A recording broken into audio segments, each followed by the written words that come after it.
Let me ask you one practical consideration that comes up in our tumor board at Hopkins several times recently. A patient who's on a first or second generation TKI and has been on before the osimertinib data came out, who is progressing, and then the T790M is negative. And there has been some of us who have said, well, let's go ahead and just give osimertinib because it's a frontline approval anyway and it's a good drug. The response rate, to my knowledge, of T790M negative patients to osimertinib is around 25%. Do people feel compelled to use OC in that setting in a T790M negative patient given it's going to have a first line approval, or is this a point for a clinical trial or chemotherapy?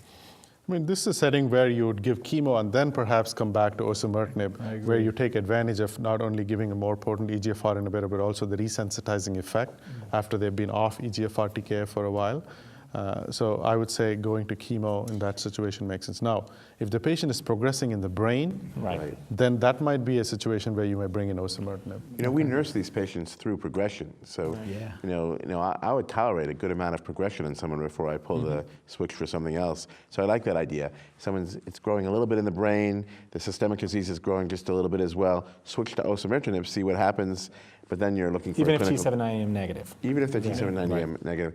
And so I've done that. Yeah, I remember in the old days when we only had erlotinib, there were a bunch of patients on erlotinib, you would either radiate when they were progressing or you drop the erlotinib, do chemo, go back to erlotinib. You used to do this intercalating of chemo with the targeted therapy, and it worked for a while until we have better options. So. Exactly. So we have another drug that's been looked at recently, dacomitinib.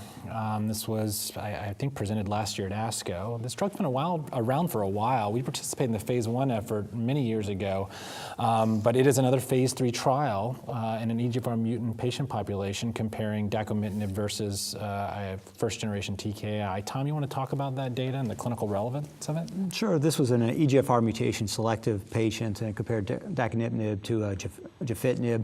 And the trial, very similar to some other trials, showed a similar response rate, but the progression-free survival was a statistically significant longer with the dacomitinib.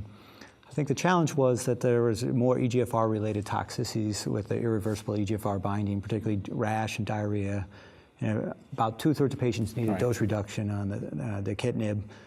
And so I think that this sort of confirms our concept that maybe more potent EGFR inhibition is a way to sort of improve efficacy, but I think in this specific case, the problem is the EGFR receptors on the normal tissues, and this is where osimertinib was such a big advance, and it spares those at this point. Yeah, and if you look at the PFS curves and how they diverge in the DACO trial, they diverge around 6 months, whereas in the OC trial, they diverge very early on.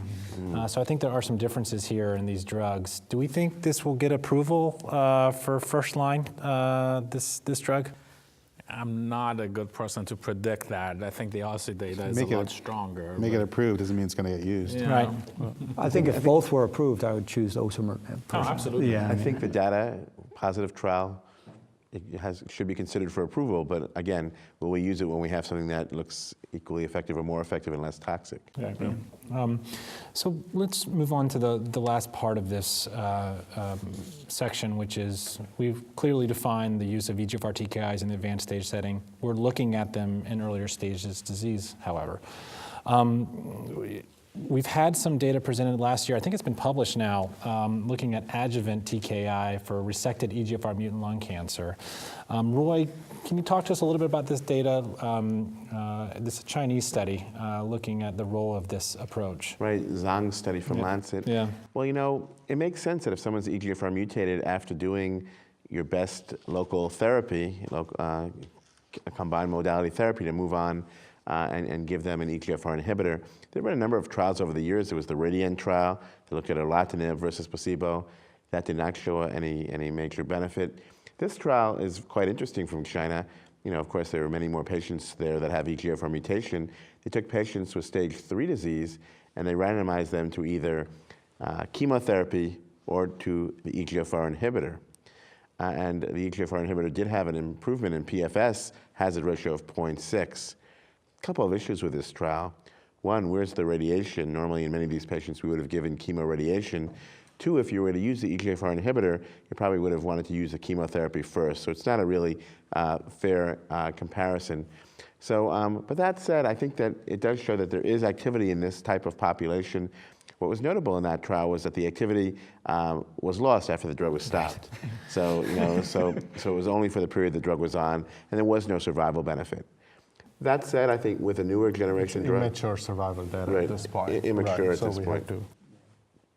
There is the Alchemist Trial that's looking at erlotinib versus placebo, a massive effort of the cooperative groups that we all support.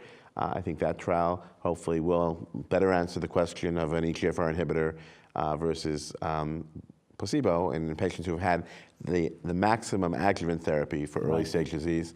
And then there's the Adora Trial. Yep. And the thing about the Adora Trial, which makes it relevant, we weren't accruing to the Adora Trial. We're This still is not adjuvant accruing. osimertinib. Yeah, it's adjuvant osimertinib, and of course we've been focusing on the Alchemist Trial, but now with osimertinib, with these data, I think it is important to ask this question. This trial will probably accrue mostly in Asia, but this trial will answer the question, does the new generation EGFR inhibitor, perhaps less toxic, more effective, does that have a benefit? So we do need to sort of figure out how to get these EGFR inhibitors into earlier disease, and but as of now, there is no standard of care. Is there anyone that you've used these drugs in the adjuvant setting, anyone on the panel, off of a trial or had to convince patients to temper the enthusiasm that they don't need it? I've had this when I was in New York and in DC, patients coming in, I have an EGFR mutation, I want the targeted therapy. Is part of our role to push back a little bit and at least put them on trial, not do this off of a trial? Of course. I agree. Yeah. I've tried, always tried to do it on trial, especially if you've got the trial running, to then be offering the therapy off trial, it's not really there's one other point. equanimity there. Yeah, sorry. There's one other point we should discuss. I mean, most of these studies have given the drug, the TKI, for a limited time, and invariably, when you look at the data, once the TKI stop, the progression matches the control. So the question of duration of therapy becomes important. Are we looking at like the analogous case would be the breast cancer patients with hormone-positive tumors? First it was 5 years, now it's 10 years, and now there might be additional studies saying maybe even longer. So I think those kinds of studies, we haven't even started looking whether we should continue the TKI indefinitely in some of these patients. So I think we do have a lot of work to do in this area. A lot of unanswered questions. Yeah. I think the most common question I get from patients is, I got an EGFR mutation, can I skip chemotherapy in the adjuvant setting? Right. And I've been fairly firm that you need to adjuvant chemotherapy because that's the thing that's been proven a survival benefit. But that's a relatively common question. Oh, absolutely. Yeah. Also, it's hard to give these drugs adjuvantly. In the advanced stage setting where you see tumor shrinking and it's working and it's keeping things, in check. It's patients are willing to tolerate the toxicities more, but to give after their resection, for them to take erlotinib at 150 milligrams a day continuously for 2 years is pretty tough. Yeah. Right, they're going to have some rash and diarrhea in many cases, and fatigue, hair loss. Some financial toxicity potentially as well. Like Naiyer said, you don't get the symptom improvements that you do in the metastatic setting to inspire the patient.